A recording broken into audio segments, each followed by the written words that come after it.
1, 2, 3, 4. Those are numbers, but you already knew that.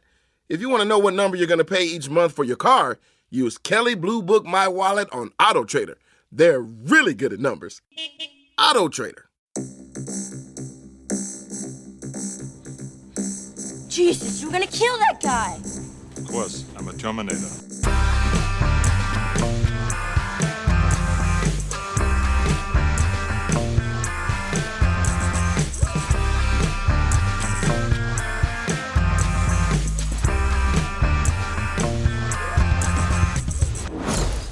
Alright, and welcome to another episode of Unequal Sequel. I am Dave, and I am one of the two hosts of this new and brilliant podcast. And I'm Rich, and I'm the other host of this new and brilliant podcast. Do we still count as new? Yes, I reckon first season, yes. Yeah, we're still new. Yes. And obviously we'll always be brilliant, so that's fine. And people are still finding us, so it's great. Yeah. Think of me as Harry Potter. I've got a big facial scar and I wear glasses. And Dave as Ron, and he's a ginger wizard. So, you know. Perfect. The premise of Unequal Sequel is very simple. We ask our guests their best ever sequel, their worst ever sequel, and finally their dream sequel. And of course, because it's us, we often drift off and talk about completely random things about movies as well. Yes, we do. On today's episode, we are joined by Cameron Frew. Cameron is a journalist and film writer, and he's also entertainment editor for UniLad. We were very excited to sit down and chat all things sequels with Cameron. Yeah, I really enjoyed this one. This is one of my favourites. This is Cameron Frew's Unequal Sequels. Enjoy! Do you remember the first sequel that you would get excited about when you were little? Or Yes, I do. It would have been Stuart Little 2. Yeah. Aww. Stuart Little was the first movie I ever saw in the cinema when I was younger. I distinctly remember the second one coming out. I'm not sure if I actually saw that in the cinema either, strangely. But I remember being very, very excited for that, having the memory of Stuart Little one relatively fresh in my head, because I don't think there was some sort of ludicrous 5 or 10 year gap between the two Stuart Little movies. No. And closely followed by Spider-Man 2. They are the two major instances in my childhood. I can remember being, oh my god, I'm so excited for this. I don't think I've seen Stuart Little 2. What happens in Stuart Little 2? I've seen the first one. I've definitely watched the first one. My little boy very much enjoyed it. But I've not seen the second one. Firstly, you're missing out on an exhilarating work of cinema. Secondly, what happens in Stuart Little 2 is he's still living with the family that took him in as an orphaned mouse. He meets a little bird. A little bird that can also talk. Obviously. And they become friends. Some would say closer than friends. They start a courtship together. But this bird is on the run from a falcon. And the falcon's evil. Very, very evil. And they just get up to all sorts of hijinks and shenanigans across the city. And then there's Snowball the cat saying spunk and moxie, which is pretty much the only quote that I really, really quickly remember from Stuart Little 2. But yeah, you should totally watch it. I don't think it's available anywhere, so there's that. But yeah, I would source it from CEX. Yeah, I'll find that. Well, I'm going to dig it out. I bet George will love it.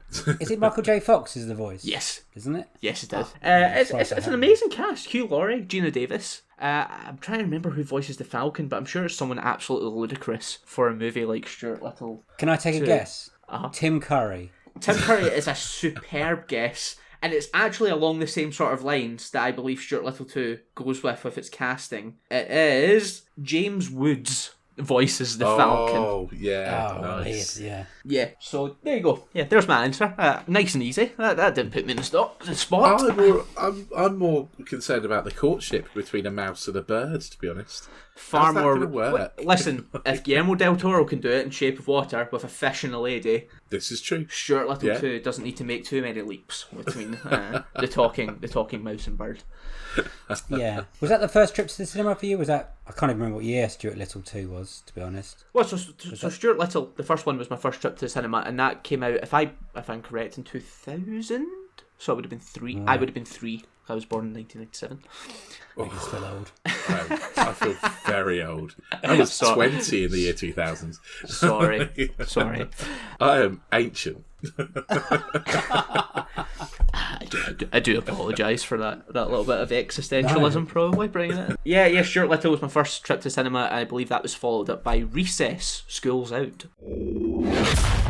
Right. Let's go on the big question now. You've answered that question very well. Thank you. And surprisingly, quickly. Some people really struggle. What was your best ever sequel? My best ever sequel. No, I really. This was the most difficult one when you asked me it, to be honest. Because naturally, I think it should be. It should be the most difficult one because, especially in post late 90s into the 2000s into now, sequels are the name of the game at the movies. Mm-hmm. But for me, it's got to be one of the most significant sequels I saw as a child, which is Terminator 2 Judgment Day. Ugh. Fantastic choice. You possibly could number one sequel there. You might have won the whole competition, like the podcast. I don't think there's going to be a better answer. You said you watched it as a child. What age did you watch it? Remember? So I'm trying to remember the exact age of the circumstances I watched. So basically, I didn't see the first Terminator before I saw Terminator 2. Mainly because the first Terminator was an 18. It was 18 rated.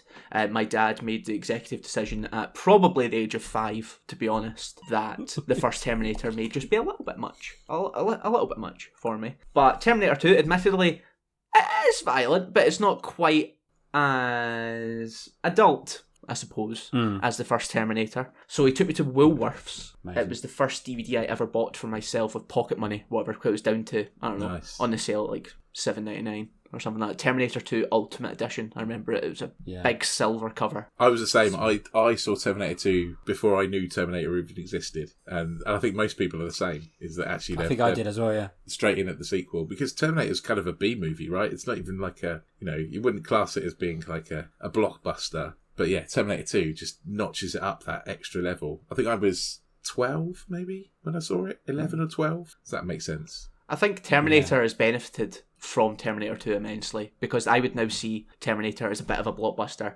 but I would agree that probably before Terminator 2 and before the legacy of Terminator 2, certainly, it was viewed as a darker sci-fi horror, really. Like, it's not a kind-spirited movie, Terminator, whereas I think Terminator 2 very much sets a template for big summer blockbusters with heroes and villains and stuff like that, whereas Terminator 1984 is much darker. It fits in that kind of run of kind of Arnie movies of like Commando and Predator and Terminator, and they kind of very much had a pattern, didn't they? That's kind of Terminator 2 was when he started to break away from that pattern a little bit, and then do some more kind of movies with a little heart in them, and not just blowing stuff up. Yeah, Terminator 2 is his best movie. It just is. Yeah. I'm not saying that I'm not saying that's an easy choice, because I love Arnold Schwarzenegger, and my love of Terminator 2 as a child encouraged me to then watch everything that Arnold Schwarzenegger ever did. To be honest, I think I saw Terminator when I was 6. Like, it didn't take long because I became obsessed quite quickly, and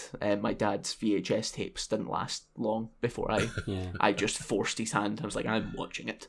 But yeah, compared to the likes of Commando, which I love dearly, Predator, which is maybe his second best movie, and just because it's fucking Predator, it's amazing. And no, not Twins or Junior or Kindergarten Cop, but it's a different gravy. It's just different gravy to pretty much any action movie, with the exception of a few others. I like how you keep saying you watched as a kid. If I remember it rightly, Terminator 2 had a good toy line as well, didn't it? Yes. It must have helped. When you watched it with your dad, was he watching at you, looking for you at your reaction? So...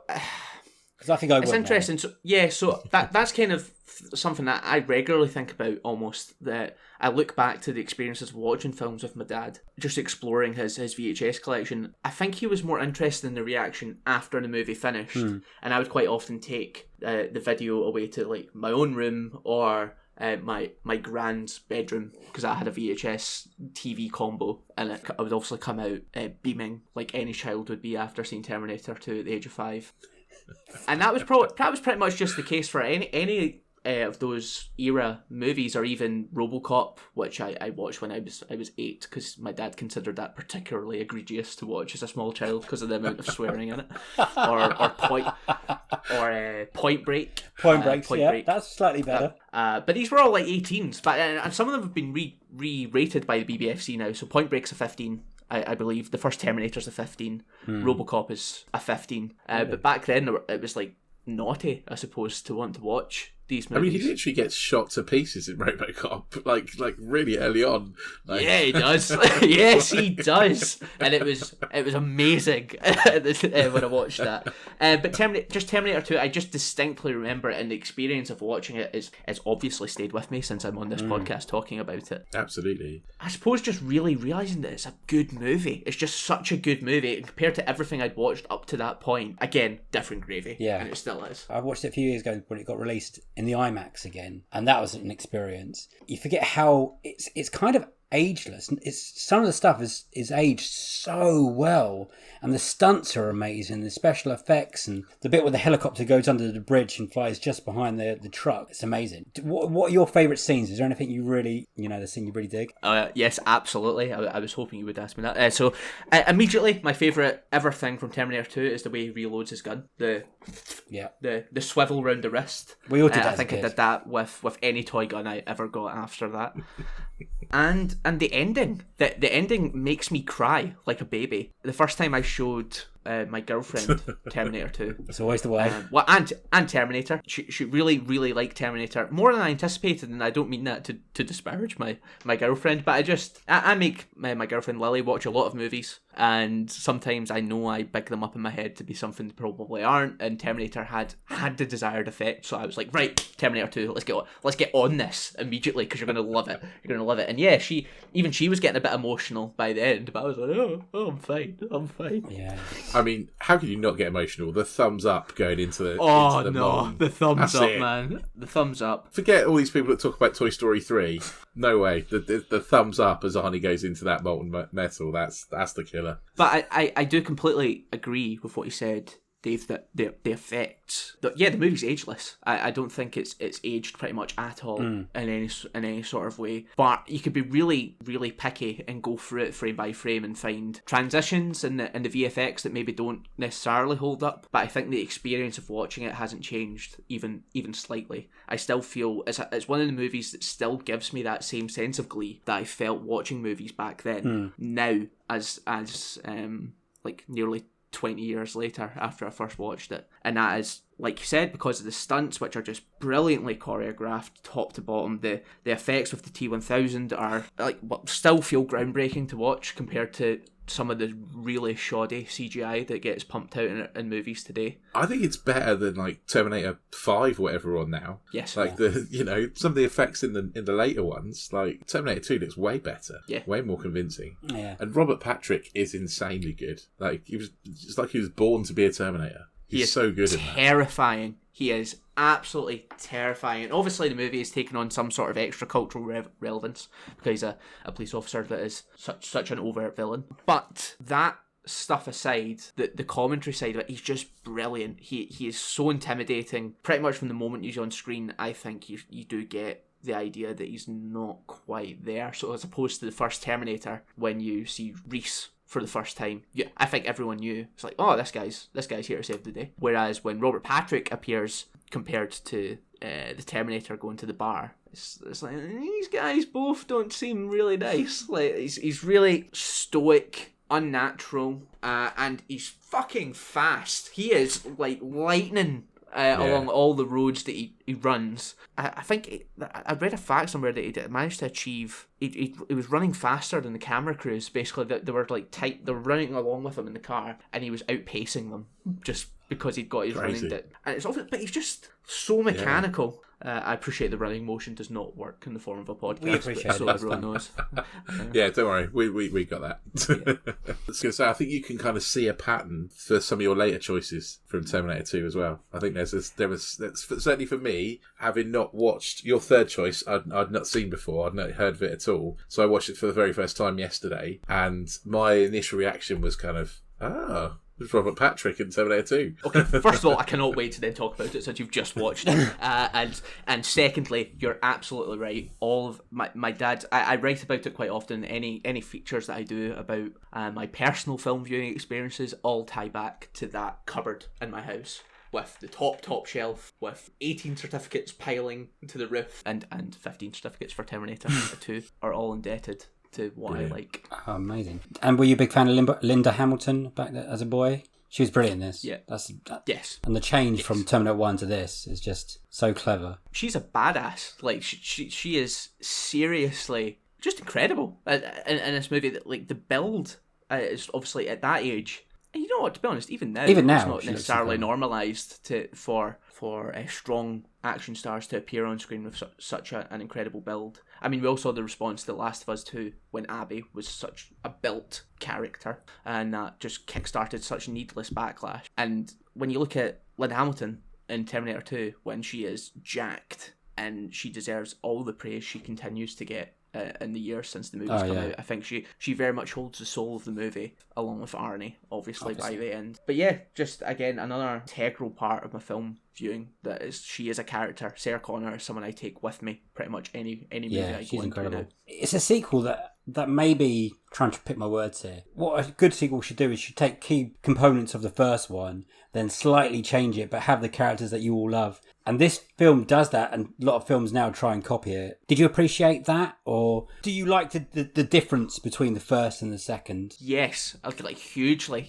I think the difference, again, is absolutely key to why Terminator is still pumping out pretty meagre movies now, because everyone remembers the double tap of Terminator and Terminator 2, or the double tap of Terminator 2 and then Terminator in retrospect because of how good Terminator 2 is. Yeah. Terminator is, the first one at least, is a tech-noir synthy product of its time, definitely. Obviously, extremely elite in those regards, because there's lots of sci-fi and horror movies from the 80s which are great if you love that sort of thing, but they aren't necessarily on Terminator's level. And then you have Terminator 2, which is just like still one of the most amazing, I wouldn't go as far as saying a family blockbuster, but it's a blockbuster that I think young-ish kids are becoming teens absolutely fine to watch. Like, it's a great introduction to blockbusters and how good blockbusters can and should be. Like, not a single part of Terminator or Terminator 2 feels lazy. Everything feels so carefully thought out. You're right. And the fact that the two have such different tones but work in tandem so perfectly is still amazing. And it's also a little sad considering where the franchise is went. Yeah, there's no time wasted in Terminator 2. It's all necessary to the plot or the runtime. We're going to have to talk about the sequels because I'm quite confused. There's Terminator 1, Terminator 2, Terminator 3, Salvation, Genesis, and Dark Fate. But Dark Fate is meant to come after 2 and ignore 3 and Genesis and Salvation, right? Or am I? Yep. Okay. You're pretty much on the money there. Yes. Yeah. 1, will there be any more? Is that been, do you reckon, dead now again? I hope not, to be honest. I think Terminator Dark Fate, whilst it's actually an okay movie, it's enjoyable. To be honest, it's not terrible. I actually don't mind Terminator 3. But I think I watched that just at the perfect age to probably appreciate it, whilst not fully realising if it was crap, to be honest. I think everyone remembers the ending of Terminator 3 because it is such a brilliant ending compared to the rest of the movie. But no, I hope they do not return to Terminator, or at the very least they don't return for another 20 years or something like that, and then they decide to come back. I think time has not been kind with the sequels that they've tried to do, or like Salvation is an interesting film, but I don't really have any need for it. Terminator Genesis is a disaster, and then Dark Fate was good at the time, didn't make much noise, and it's just faded into the cultural consciousness, whereas Terminator 2 and Terminator remain. Was Genesis the one that they gave the plot away in the trailer? Yes, they gave away. Well, you know what? I don't. No, they give away. They give away that John Connor, or the actor playing John Connor. Oh God, I forget his name. It's terrible. Jason Clarke, I think. Jason Clarke, was a Terminator essentially, if I remember correctly. He was, or at least there was something going on with him. He was able to transform and stuff. I think he was a Terminator. Yeah. And a terrible movie, but it's just it's not even worth any form. That deserves to just disappear. It never happened, as opposed to Dark Fate and even Salvation. I find them interesting films, whereas Genesis is just an abomination. Which is the one where they sort of try to remake Terminator 2, but with a female version of John Connor. Is that Dark Fate or is that Salvation? No, that sounds a bit more like, well... That could be a few of them, Rich. Well, Terminator Dark Fate obviously continues the Terminator 2 story. and then okay. And then has. So I don't think it's Dark Fate I'm thinking of. I think it must be Salvation. Well, I mean, I think you might be thinking of Amelia Clark. Salvation's set in the future. And Genesis, because she plays a key role in Genesis. Oh, yeah. Okay. What a waste. Just a waste. And Jay Courtney plays Kyle Reese, and he's not good. No, I mean, no one should ever replace Michael Biehn as Reese. I have to be honest. After Terminator 2, I don't think I've seen Terminator 3, and I've seen one of the others, and I can't remember which one it is that I've seen. That's how much of an impression it made. That short statement sums up everything anyone ever needs to know about anything beyond Terminator 2. I don't think that's too harsh to say. I think that is absolutely apt. Have you seen the unofficial sequel to Terminator 2, though? The ride in wherever it is, Universal Studios or... No, I've not. It's good. I enjoyed it. That's something that, again, I've always wanted to go to, but no, I haven't. So I'm not quite sure it's around anymore, because I went in like the late 90s, but it was excellent. And that's when 3D was good. Yeah. And they spent a lot of money on it, and it was James Cameron actually directing it, and it was Schwarzenegger and Hamilton and Edward Furlong, who was slightly bigger, but he was getting bigger during the film, wasn't he? Terminator 2. It took so long to film it. It was. Is there any quotes that you'd say daily from Terminator 2? Because I think there must be some. I mean, like, you know what I do? I do something for Terminator 2 with my girlfriend really weirdly after she watched it. There's a scene in Terminator 2 when the Terminator is being taught to smile. And I cannot do that over a podcast for people listening. But it's like a weird, like his mouth develops into a smile. And Lily and I do that to each other all the time after we watch the movie. So that's weirdly the thing that's probably stayed with me the most. Like anyone, I'll say I'll be back cheesily in some sentences, or hasta la vista, baby. Yeah. But yeah, I think the smile. Yeah, there you go. That's the thing. And swirling any toy gun I find around, like the Terminator on a chopper. He's so iconic, isn't it? Him on the bike, looking back with Edwards here and stuff. The entire aesthetic of Arnie in Terminator 2 is the Terminator aesthetic. Like in Terminator 1, he looks completely different. He's got a different hairstyle. He's wearing a kind of grey/green coat and jeans. Whereas I think if you even say to anyone who isn't aware of Terminator, or at least hasn't seen Terminator, if you could tell them to describe what they think the Terminator looks like, they would describe Arnie in T2. All black, leather, on a chopper, with sunglasses. With a little red showing through the sunglass. 100%. I quite like to, if I have to pick my wife up from anywhere, I quite like to pull up, open the window and say, "Come with me if you want to live." Or if we're all going to the car, it's like, "Get to the chopper." I know that's not T2, but yeah, that's Commando. It's not a tumor. Let's stop doing it. Yeah, I do. Arnie quotes are like really are part of my daily vocabulary, especially it's not a tumor. It's not a tumor. What does your daddy do? I love him. I didn't have my dad wasn't really a film guy, but my uncle had like all the Schwarzenegger collections, and I was obsessed with his VHS collection, Predators and Raw Deal and Red Heat. I think Conan was there. Red as well. Heat and Raw Deal. Oh, classic. They're all up there, and Eraser, Collateral Damage. Come on now. True Lies, you could have said. True Lies is great. End of Days, End of Days gets a bad rap, and I dig that film. No Schwarzenegger film deserves a bad rap. Let's just get that out there. They're all great in their own probably terrible way. That's true. Even Jingle All the Way is. I love Jingle All the Way. I watch it every special for a month year. of the year. Yeah. Talking about disappointing things.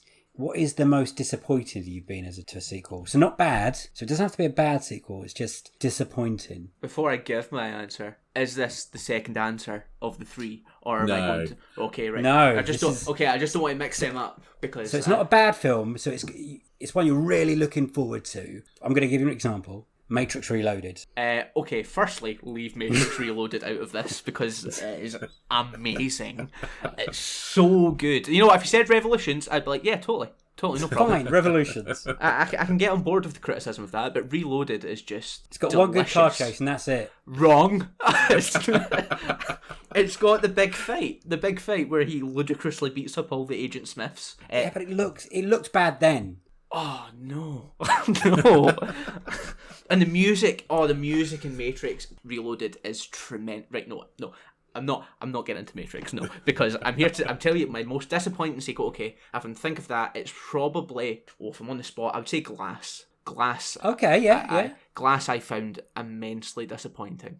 I go on board with that. Mainly because Unbreakable is a film I've appreciated as I've grown older, and it's now one of my favourite movies ever. I was at that point when I went to see Split, obviously completely unaware of what was going to happen at the end of Split. Yeah, and I just lost my mind in the cinema at the end of Split. Like, obviously no one was expecting it, no one could ever be expecting it. Nearly broke my girlfriend at the time's arm, because I was just like, what? Oh my god! Like, I just couldn't believe it.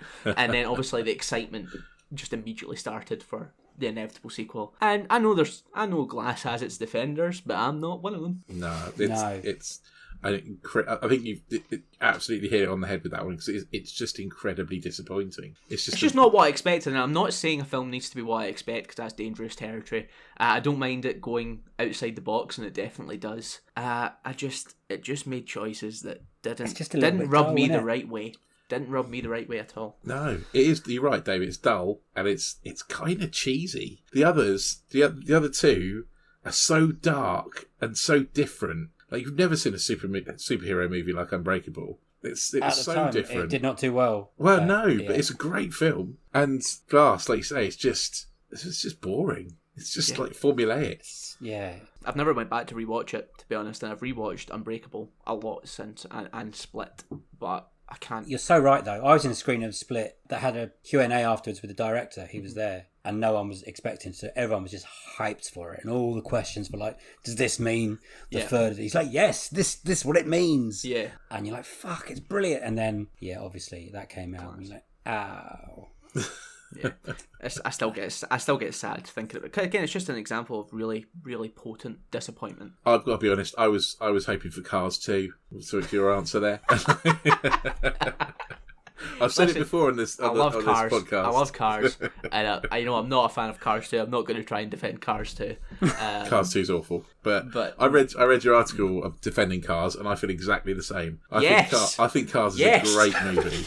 Another disciple of Cars. Yes. Yeah. Love to see I like it. Cars. It's a great movie, and I can say that because my son has made me watch it about 400 times, so I really know that movie. But Cars 2 is just terrible. It's just nothing even close to being what the first is about in any sort of way. It's just ridiculous. I know it's a film about cars that are animated, but no, I have no time for Cars 2, and I can't condone its buffoonery as Tommy Lee Jones once. It misses the point a bit of the whole Cars world, I think. Yes. The themes that Cars carries through. The very lax themes already. I'm not going to say that Cars is emotionally nuanced, but it does have something there. And then Cars 2 is just pointless. There's a lesson to be learned from Cars, isn't there? There's a moral message in there. And I can't think of what... And there are in most Pixar films. Cars 2's lesson I will tell you is what the moral message stereotype, is, and you stereotype. That's it. Well, and what's the moral message? The moral message is something that my son comes out with quite a lot, which is friends are more important than winning. Yeah, right. And that's basically we've used that a lot because he's a competitive little boy and he likes to win, and so we have to remember Cars, that friends are more important than winning. And that's so sweet. That's so sweet. And it's great that the first film has that, and the second film doesn't even have anything close to a moral message. Nah. No. Nothing. You're right. So that makes you angry. So let's go on to the big question, because I think we all want to talk about it. What is your worst sequel ever? And first, before you answer, thanks for this one. We've done a few of these now, and this is the first one that actually is a really bad film. All right, okay. Again, I did take my time thinking about it. I went through a lot of I suppose best of, worst of sequels lists, because I was trying to jog my memory. None of them were really inspiring me to be like, yeah, that's the one I'm going to put in the list. And then it just came to me like a flash. I was like, oh my god, like PTSD. Alien vs Predator 2 Requiem. Awful. Fuck that movie. Fuck shit, innit? It's the worst.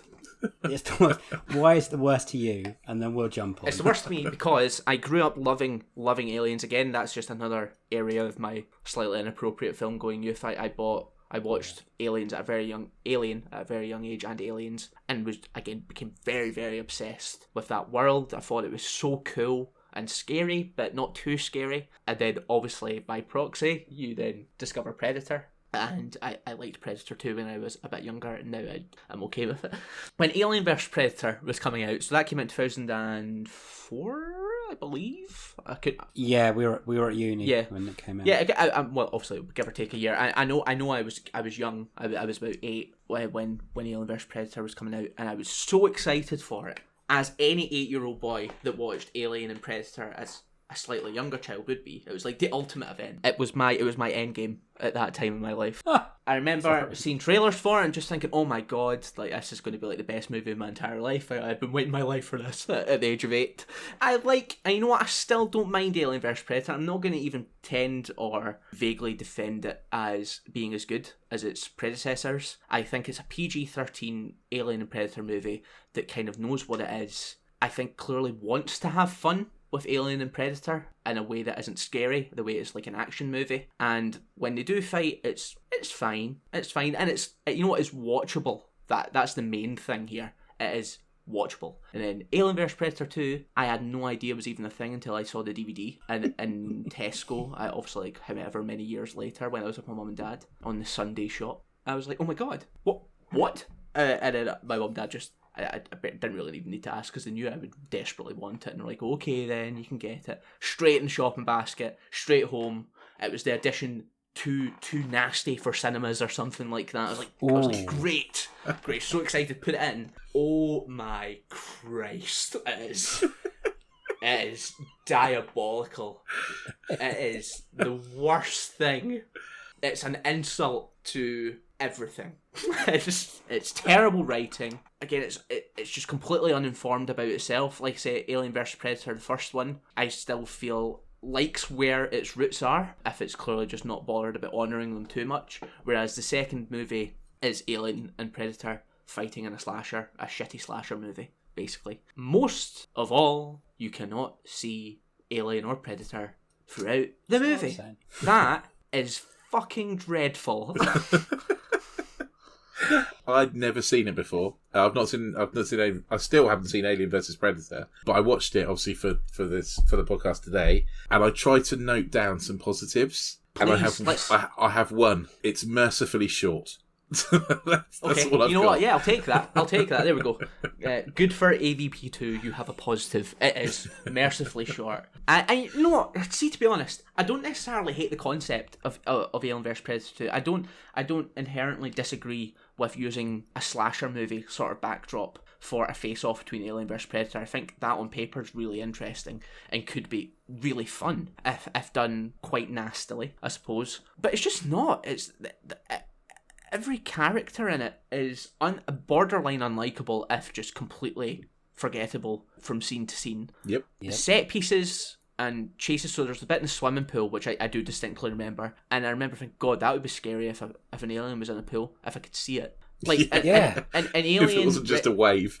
Yeah, exactly. And Alien Resurrection, there is that big scene where the aliens swim through the water. It's cool, and you know what? I'm not going to, again, it's not the best Alien movie, but that is one of the most memorable scenes in it, because you hadn't seen aliens swim to that point. So why have we regressed to that in a modern movie, clearly with some level of production value, no matter how bad it is? It does have has something there. So yeah, they were just a wave machine for an alien and some blood and none of the actual threat associated with Alien. They just turn it into a generic monster. That really grinds my gears. So it does. Yeah, it's really odd. It's weird how when you watch Alien and you watch Aliens, the xenomorph is like the ultimate fighting machine, and then it comes up against Predator, and it's like he's like, I don't know, shooting cattle. Like they're not anything. They're not anything impressive at all. You know, the xenomorphs, it's only the Predalien or whatever it's called. The hybrid thing. No! I remember that at the end of Alien vs Predator when that's teased. And I think even at the time I was a bit like, really? I think we're done with this now. Exactly what you said. In Alien and Aliens, the xenomorphs are formidable. They are the worst thing that humanity has ever faced, and then they're just the equivalent of like rodents, essentially. When they go up against the predator, they just squeal, and the predator walks in and slaps them about, throws them by the tail, and blows them to bits.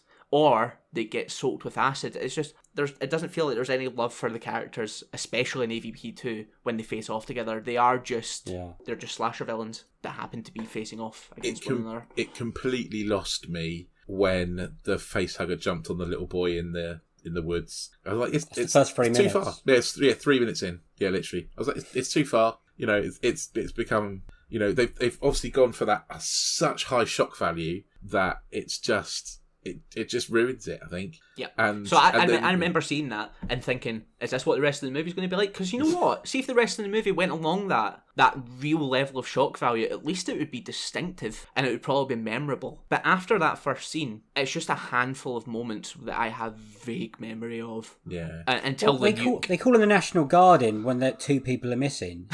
It doesn't feel like it's warranted that emergency yet. I don't understand how they got from A to B. Cameron was lucky enough to see this in cinema. God almighty, I feel so sorry for you. I didn't even know it was in the cinema, Dave. I thought it was straight to DVD. You know, I remember it because I remember it thinking that's better than the first one. It's not. It can't be, surely. That's how much I hate Alien vs Predator. That's the power of the big screen. That's what it is. I saw that in cinema, and I tell you, that did not play well. People were booing. And there's a point in Alien vs Predator where I'm pretty sure you think the woman and the alien are going to make it. Well, yeah, in Alien vs Predator, the Predator basically becomes allies with the women, which I don't entirely hate, because Predators aren't necessarily overt villains. They are hunting them for sport. So there's the possibility of teaming up with a human isn't entirely foreign. But yeah, it's just... But the tagline for the first one was, whoever wins... we lose. The best movie tagline of all time. It is the best movie tagline of all time. I want that win on my wall. Yeah, it's good. But we win in that movie. Yeah. Everyone else dies. Yeah, we totally win. Apart from the girl. The Predators piss off, and the aliens are all wiped out in Antarctica. No one's going to face the wrath of that battle. I remember the build-up to Alien vs Predator, and it was big, because...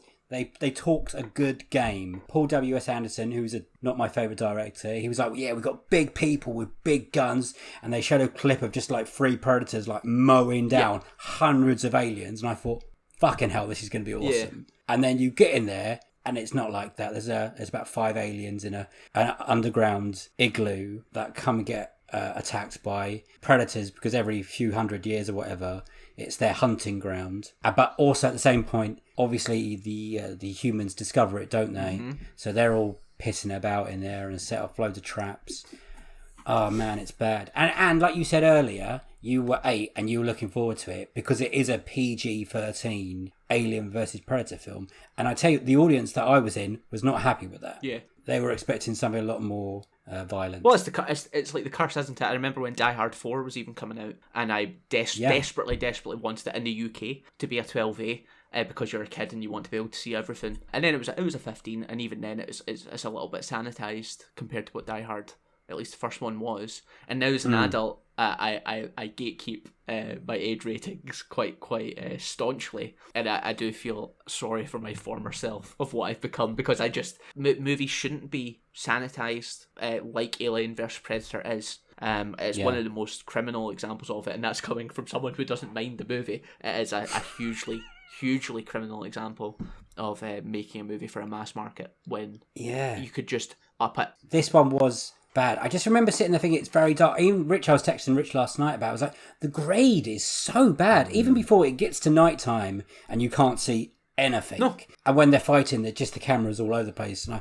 I'm still pretty sure you don't see what the actual combined alien predator person looks like. Yeah. I was like, it just looks weird. The blacks are too black, if that makes sense, in a lot of it. You know what's really frustrating about it is that the costume design is fantastic. It actually is when you see it behind the scenes. And they just didn't let anybody see it. I don't get why they did that. I don't know if they just weren't confident enough in their stunt work or their choreography. I actually don't understand it, because when you see there is behind the scenes production stills from it, and the Pred alien thing looks fucking gnarly. It looks cool, and then the Predator just looks like the Predators always do, and they're just, which is cool. They're an iconic design. And watching them fight should be just inherently a base level of cool. And none of that is there because it's so dark. Yeah, and they try and set it up for a third one that never got made. That weird storyline of the rocket gets put into... Who's at it? Utani? Is that corporation at the end? So, the big question is, where did they plan to go with this? Because I've read reports say that they wanted to take it back to the alien home planet, which obviously doesn't exist now because David the flute-playing robot made them in Prometheus or whatever. Yeah. So what do you think their plans were? And how, what do you think they would have done? Because obviously, this one, it got panned, and two, it made no money. So their plans were to yada yada their way through a completely new movie. Like, I don't think they had anything close to a really firm plan. They would have just put some nonsense down on paper, clearly because that was the modus operandi of the entire spin-off franchise, and make a threequel. I watched it and I was like, because I've not seen the first one and I've not seen this one before, and I was like, Dave, is there a third one? And so, because I was like, this feels like the middle of something. Like there should be the first part of the movie and an ending. Like this doesn't have an ending. Yeah, it's crazy. Also the colonel guy that they're on the other side of the walkie-talkie. I don't know if you watch the IT Crowd, but he's the one that the German that Moss goes around to have dinner with. He's German he's cooking. The cannibal, is he? Yeah, he's the cannibal from IT Crowd. So that's what I thought when I see him. So it wasn't a pleasurable experience. I say, I quite enjoyed this first. I not enjoyed it. That's too much. I thought it was better than the first Alien vs Predator. For 10 minutes, I thought the two brothers were the same person. Like, I thought he'd come out of prison and got a job in a pizza place, and I was like, surely he's a bit old for these teenagers. And I just realised they were brothers. I literally thought they were the same character. That's something they never did anything with, him being an ex-convict. It was just, welcome back. Yeah. Never mentioned again or whatever. Welcome back by the sheriff and stuff as well. Like, I did read a deleted storyline that, the army woman and the husband were going for a divorce. He was sleeping with the waitress who was pregnant. That was his child. Right, okay. But that all got dropped. I thought, that's the guy from True Blood. No. Like, there's a guy from True Blood who's like the husband, I think. I think so. And there was another storyline. They had a hall meeting at one point saying people are missing, and they all blamed the convict. That was cut. That might have been good because that might have explained why he was such a bad boy and what he did in his past. There is a director's cut, Yep. but that just means sitting through half an hour more of that nonsense. So that's probably what Cameron watched. Yeah, that sounds exactly like what I watched, which is, God, it's just God's way of saying. Have you got rid of that DVD now? Yes, I have. I remember I used to work in CEX. I worked in CEX for 4 years of my life. Every now and then, someone would come up to the till with AVP2, Requiem, and I would not hold back. I would not hold back in telling them. I was like, you're making a mistake. Like, it would be earnest. It wouldn't be like mockery, because you know what? This isn't the time to mock anyone stepping on that choice, because anyone buying that DVD probably thinks they're in for a fun movie. And I was like, no, I'm just telling you right now. This is not what you're looking for. What does the Requiem bit mean? Nothing. It's just, I think it literally just means, I think it just sounds cool. Yeah. Like I think that's what Alien vs Predator's mission statement is. Something that sounds cooler than the movie actually is. Would you watch like another one, as in not connected to this now? Obviously, this is gone. But do you think there's a place in the market for that kind of movie? Because the Alien films haven't done well recently. The Predator films haven't done well recently. You know what? I would watch it because I'm a simp for Alien and Predator. But no, I don't think we need that. I honestly don't think we need that. I think both franchises... You know what? I actually quite like where Alien is going. I like Prometheus. I wasn't big on Covenant, but I really like Prometheus. I didn't mind the Predator, but again, it just kind of felt like a victim of... Even though it's Shane Black that wrote it, so really he should know his stuff, but it never really felt that way, to be honest. Never felt like Shane Black, or it felt like someone trying to be like Shane Black. It felt like a studio was interfering with Shane Black. Yeah, I think what was brilliant about those older movies, Predator, Alien and Aliens specifically, is they all don't feel like they have studio interference because they were something new, so the studio couldn't really interfere in something they didn't actually understand yet. And because they are so significant of their time and of their genre, and just to cinema generally, they are hugely important movies. Now that there's a template there, they're just continually manipulated, and that's what Alien vs Predator 1 and 2, and God forbid if a third one ever gets made, would be. I don't think it will. I think they're dead. I think you're safe for the moment. Good. I think the computer games are quite good, but yeah, that is dead. What is a film that is so perfect and it got a sequel, but you don't think it should have got a sequel? Oh. So the first one's so good, it's on a pedestal, and you're like, oh, no need. Oh, perfect. Yeah, I've actually got an answer. Hold on. He's so good. My answer for that... no, I was actually struggling with that for a second there. But it is 2010, the year we make contact. A sequel to 2001: A Space Odyssey. Great answer. I've never seen it, but great answer. 2001: A Space Odyssey just doesn't need to be touched even slightly. Perfectly exists on its own. 2010, the year we make contact, is not a bad movie. In fact, I could probably argue on a good day that it's actually alright. It's quite good. But was it necessary? No, it does things in a slightly more spoon-fed manner than 2001: A Space Odyssey, which I think we can all agree if you've seen it, it doesn't really make any concessions to the audience at all by the end. And 2010, the year we make contact, is purposely designed to enlighten more about the first movie and the mechanics of HAL, and I just don't need it. No. Just don't need it. Again, it's not a movie that I've ever felt the need to ever watch, ever since I watched it. Only out of curiosity. I didn't watch it because I wanted to see the sequel to 2001: A Space Odyssey.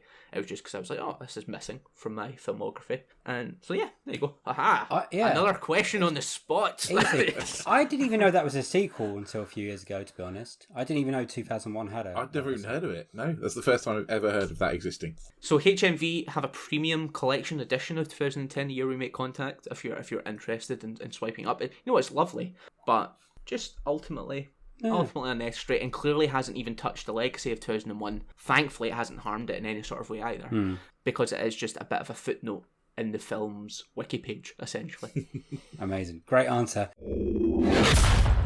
What is your dream sequel? My dream sequel is The Guest 2. Great pick. The Guest is hugely important movie to me. I watched that when I was it was my first year, or just before I started uni in 2014. My friend Spencer and I were in Glasgow. We were out for a China Buffet King, which is, I don't know if you have that chain down here, but it sounds exactly like what it is. It's just a big Chinese buffet restaurant, and we'd went out for...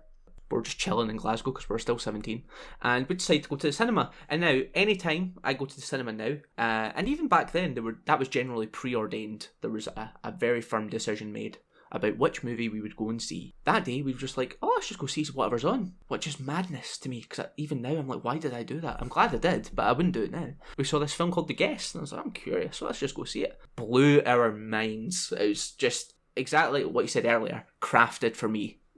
From my childhood of stuff that I watched, and then the John Carpenter influences as well from horrors that I grew to love when I was slightly older. I just left on like a high I hadn't really ever experienced, to be honest. Especially that kind of late teenage age. I'm still obsessed with it. As you know, I've got the poster, the cinema poster. I had to order it from Ireland, and it cost a fortune to get here because it was the only one available.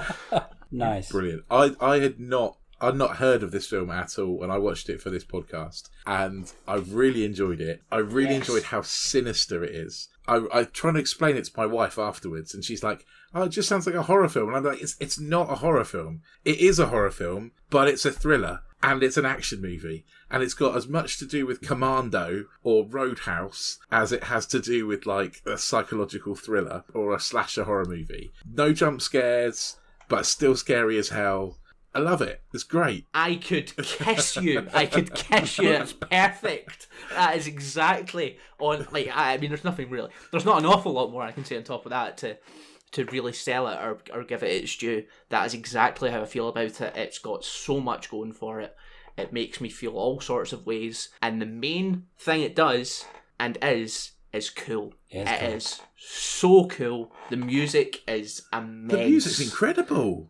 Like Stranger Things must owe a lot to that kind of like 80s vibe of music that the Guest has going on. Yeah, so that obviously came just at the precipice of real 80s nostalgia coming into pop culture again, which I love because 80s pop culture is just by far and away the best. The music, so this year for my birthday, my girlfriend got me the vinyl of the Guest songs. So there's two vinyls from the Guest. There's the score, and the score is good, but I think it's the tracks that make the movie in terms of the impression it makes, and the tracks themselves on the vinyl are really rare. That was a very good present, and it's always been on my Spotify ever since I saw the movie. And I know for a fact they're all so tailor chosen for the movie. There's not a single one of those songs that feels out of rhythm with where the movie's at in terms of the tension and like the sort of romance aspect of it as well. There's just, I don't know how it stuffs in so much and bounces from beat to beat. And this is like, I mean, we were talking before about Robert Patrick and being so great in that role. And this, your main character, I can't remember what the actor's name is. I'm sorry, Dave. Dan Stevens. So good, but so kind of mechanical, like almost Rich, like a Terminator. He went from Downton Abbey to this. Really? Downton Abbey to this. There's literally, he was playing. Yeah, that's and impressive. He wasn't built like this, was he? He didn't have this physique. He was kind of, I'm not going to say he's pudgy, but he was a normal looking person in Downton Abbey. The next time you saw him in the Guest, he was like, fucking hell. He's a hunk. Like, he just, see the moment when he comes out of the shower, like, I'm sorry. Like, hot under the collar, you know what I mean? Like, that is one seriously hot guy. He's so cool in it, and for some reason, because he is a bad guy, and through all of it, I'm rooting for him, I'm cheering for him. The bar scene is my favourite scene when he absolutely beats the shit out of those students. Yes. Watching again today, I was like, this is just so good. Fireball, whatever they call it, the cocktail. Yeah, the fireball. Yeah, It's, and you know what's interesting about it is a violent film, but it's not gratuitous in any sort of way, and any showing of blood is so tactful. I don't feel like it's not a gory film. Unlike like even the bar fight isn't gory. It's just impactful. Like any smack of a pool cue, any punch, any smash of a glass really is like, like you feel it. You feel every single hit, and that's just good action basically. And it's filmed, I suppose, not necessarily similarly, but like it reminds me a little bit of Edgar Wright because it's got a lot of crash zooms in terms of how Adam Wingard does that action in it. Yeah. I mean, I honestly could talk all day about The Guest, and that's why it's my dream sequel, because it's, in my opinion, it's set up at the end to walk into it definitly another. It's like Kaiser Soze set up at the end, isn't it? You know, like it's so good. Just that slightly limping firefighter. Yeah. Brilliant. So where would you like The Guest 2 to go? And would you bring Adam Wingard back to direct it? What are your plans? Rich has got the money to make it. Yeah, I've won the Euro Millions. I've decided to make a movie. You know, I've got the backing. It's The Guest. Let's make it. Okay, I would. Okay, right. My pitch for The Guest 2. Okay, I would pick up immediately where it left off, with him pretty much quickly making an escape. Michael Monroe just being like, oh my god, I can't believe he's still alive. He would move to a nearby small town, and there'd be a time jump to like 5 years later or something like that. And she's still traumatised. And I suppose actually in a similar way to how Linda Hamilton is in Terminator 2. Oh god, it really is. The psychology of my movie viewing is really coming back to haunt me. She would be really struggling psychologically with the events of that, because obviously she knows that he's still alive, but no one's there to believe her because there's no trace of this guy on any records anywhere. They would then call in like a really like a big good, I suppose, like a hero figure who's also not entirely a good guy, like someone who's still a little bit bad, because anyone associated with that organisation isn't really a fully fledged hero. Played by a slightly more grizzled but no less mechanical Hugo Weaving.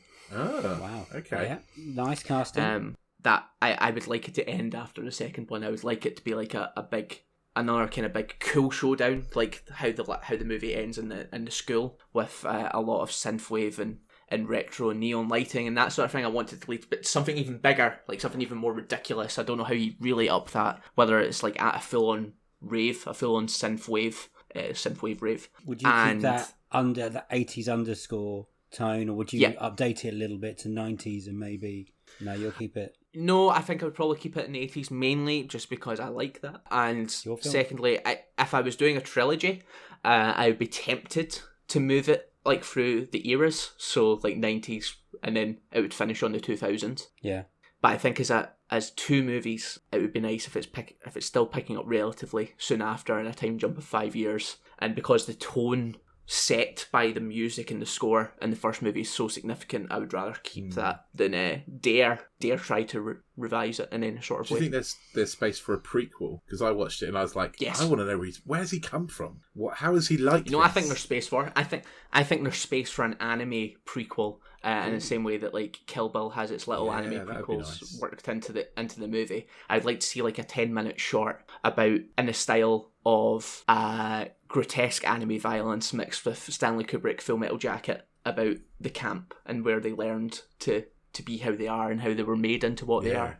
That'd be awesome. Netflix are doing a lot of anime at the moment. Just to let you know, they're dipping in. Putting it out into the world, manifesting it. And you know what? They've spoke about a sequel. They have spoke about a sequel, and they've said that they've discussed it if it would make enough money and stuff like that. And I just need it. I need it. It's definitely got a cult following, hasn't it? It didn't do major. It's gained such a significant following now. Like I remember when I was starting to use Twitter a lot more as part of my career, and when I was getting interested in just talking to people that are interested in what I'm interested in, because not all of my friends at home have that same level of interest. And I spoke about the guest a little bit online, and normally it gets a pretty immediate response from people just saying, "Oh yeah, I love that movie." Like, or it's a great film. Like just lots of positive affirmation like that it's a film that deserves people's love. And I still think it is relatively underrated or at least underseen, because I know like yourself, you hadn't watched it I've never even heard of until it came up on the list. Not just not watched it. I didn't even know it existed. And but it's one of those things. I think when people discover it, they're like, "Oh, I can't believe I haven't heard of this. Like, I can't believe I haven't heard of this movie," because it is so in considering where we are now after post Stranger Things. I think if it came out in 2016, to be honest, when Stranger Things started, it'd be a bigger movie than it is now. I think it came just, let's say, ahead of that. As a result, maybe didn't get quite the coverage it needs. But I prefer its status as a cult classic because it's a movie that fits into the cult classic template. I don't think it necessarily, not deserves, that isn't the right word, but it would feel a bit odd if it was like this huge, massive success. Like it works as a little bit of a midnight movie. Yeah. And it does, definitely. Oh, yeah. Yeah. And I'm glad it has that status because, rather selfishly, I love being able to share it with people and see their reactions. Like, everyone I've met, like, I showed my girlfriend it for the first time. I showed my flatmate that I live with now it for the first time. It's great to have a movie like that under your belt. Did the girlfriend like it? Yes. I'm still unclear about what his motivations are in terms of like his character, like turning up at the house and like was he actually in the squad with the dead brother? Is he actually that guy? Because there's that conversation about plastic surgery and David, stuff is as he? well. Well, that's the thing. Who is he? Like, So, Rich, I'm here to answer all your questions. He is. good, I'm glad.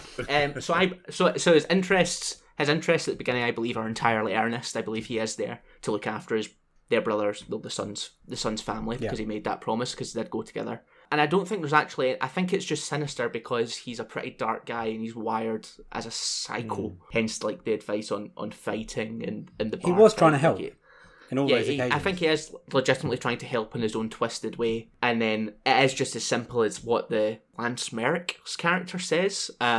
He has to tie up every loose end. And as soon as someone sniffs who he actually is or where he's from, or that his facade is even just the slightest bit dropped, he has to tie up everything and get rid of all connections so he can make a getaway. And that's just when it all goes Pete Tong. In my opinion, I mean, there's obviously I would happily listen to like other people have their take on the movie, but for me, that's what it's always been. It's always been just a twisted guest arriving to help story until it isn't, until it goes really wrong. So the sequel, would you delve more into his past, or would you just leave it as a bit of an enigma and he's trying to help another family and then the other girl comes in and... Yeah, so I think I'd want to see very clear attempts. Even Hugo Weaving, because I would like him to be associated with his past, not just a complete stranger brought in to kill him. And even Micah Monroe and the little brother to try and pull him out of his psychosis and this relentless pursuit to try and make him... Would they be out for revenge, or would they be out to try and save him? I think it would be complicated, to be honest. I think it would be almost a bit like Terminator 2. When Linda Hamilton first sees Terminator, she's like, no. I think there'd be a lot of that sort of real hesitance when he eventually makes himself known again in some sort of way. You can and almost then there'd be a switch. Almost switch it around that Hugo Weaving ends up being the bad guy. He ends up redeeming Oh, himself. Yeah, well, David I would still root redeems for himself. Dan Stevens. Yeah. Yeah, so you can make Dan Stevens like the new, like Mike Monroe and her little brother become the status quo he has to protect by the end, and then He'll be good at that. he kills Hugo Weaving, but then they still have this ruthless protector at all times. So it's not necessarily a happy ending. It's just an ending where Dan Stevens is on side at last. Well, I want to watch it. I'm glad, mate. I'm glad that that's. It's a very low key scene compared to the rest, but I really like the scene with the head teacher, where he like totally turns it around. It's funny, it's clever, it's everything you want to say to a teacher if you've ever been a kid. I love it. I just love how he completely flips the power dynamic. And it also shows off like his training in other ways that aren't just Oh yeah, combat. think of that. Like it's the powers of persuasion. Like he is just a complete force of nature. He can get whatever he wants at any time. Like realistically, would he have actually caused physical harm to the principal if he just refused? Maybe. But thankfully he is so persuasive. He's got his Pit Boy points turned all the way up on talking to people.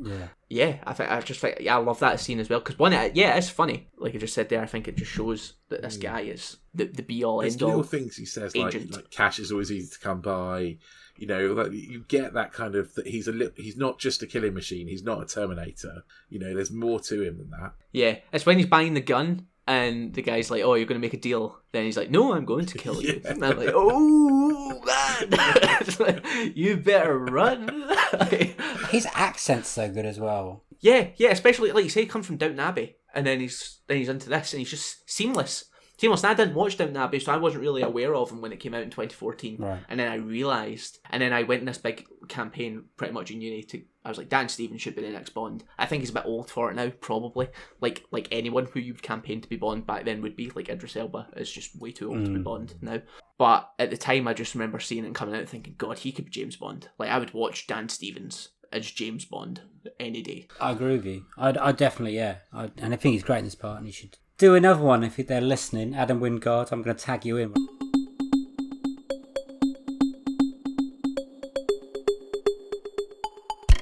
And that was Cameron Frew's Unequal Sequels. That was great. Yeah, Really enjoyed it. I really enjoyed that. Cameron's such a good guest to have on. Funny, knows his stuff. And you didn't hear it because Dave cut it out at the end, but he said this was the most fun he's ever had on a podcast. I'm going to quote that. We need to put it on our posters. Exactly, yeah. His picks are so good as well. Love so Terminator. good. Also, definitely the worst sequel we've watched, I think. Do you reckon this or Batman and Robin so far? Batman and Robin's worse, but only because it's half an hour longer. Okay, fair enough. And you got to watch The Guest for the first time, which was... The Guest is so good. It's such a good film. I was so surprised. Like, I loved it. Like, I'm really happy that we did this podcast just because I could watch that movie. It was great. That is the point of the podcast, I think. It introduces us and other people, hopefully, to new films. Yeah. And we talked to some pretty cool people so far. So it's all going well. Absolutely. Yeah, I really enjoyed it. I think Cameron really enjoyed it. You really enjoyed it. All round, a bloody good podcast. I hope everyone else enjoys it. And if you do enjoy it, this is going to be a nice link, you can find us on the internet. We are at all the podcasting platforms that you can want to listen to. Obviously, you know that because you're listening to us now. But if you could tell your friends and family what places they could find us, that would be great. We're also on Twitter at Unequal Sequel. We're on Instagram at Unequal Sequel. And we're just Unequal Sequel. So you can find us if you just type us in the internet. The internet tells you where we are. Yeah. Just Google us. You'll find us. You'll find us. You can email us too, can't you? Oh, yeah, and you can also email us at unequalsequel@hotmail.com. Just anything, really. Questions or suggestions, or if you want to be on the podcast, if you know someone who's slightly interesting and would be good on the podcast, let us know. Yeah, definitely. I mean, as long as they've got a passion for film, we would happily talk to them. Passion for film and somewhat creative in some kind of aspect of their field. Yeah, absolutely. If that makes sense. Like, yeah, some sort of link to movies or TV or something like that, and a passion for film, and just a general cool person, and we would smash out a really cool podcast just like this one we've just done. Yes. Yeah. Anything else we got to say, Rich? Oh, should we plug our other podcast while we're here? The Baywatch podcast? Check out the Baywatch podcast. It's just as fun as this one. Yeah. Niche and random, I would say. If you like the bits where I get really annoyed at stuff being rubbish, you will love the Baywatch podcast, because that's basically what I do. I have to apologise a lot for it. Yeah, sorry. I can't help it. It just annoys me. It's a rubbish TV show at the moment. Hopefully it gets better. We're on a break on that at the moment, but we will be coming back hopefully pretty soon if we organise ourselves August better. time, I think, yeah. Yes. Yeah, hopefully you carry on listening to the other episodes of Unequal Sequel. We'll be back probably on a Friday for our bonus episodes where we will be talking about something about a sequel. Do a little review of Space Jam 2. A New Legacy. A film that's aimed at kids, but 2 grown adults are going to go sit down and watch it. And I'm really excited about it. Yeah, hopefully it's good. So that'll be out Friday, and there'll be another episode with a person we chat to next Monday. Woohoo! That's all I got to say. Rich, you got anything else today? Nah, I'm all good. That's it's a hot. bye from. It's really, really hot. It's really hot, so I'm trying to get this done quickly. So that's a bye from me. Bye. That's a bye from him, and we'll see you next time. Have a good week. Bye.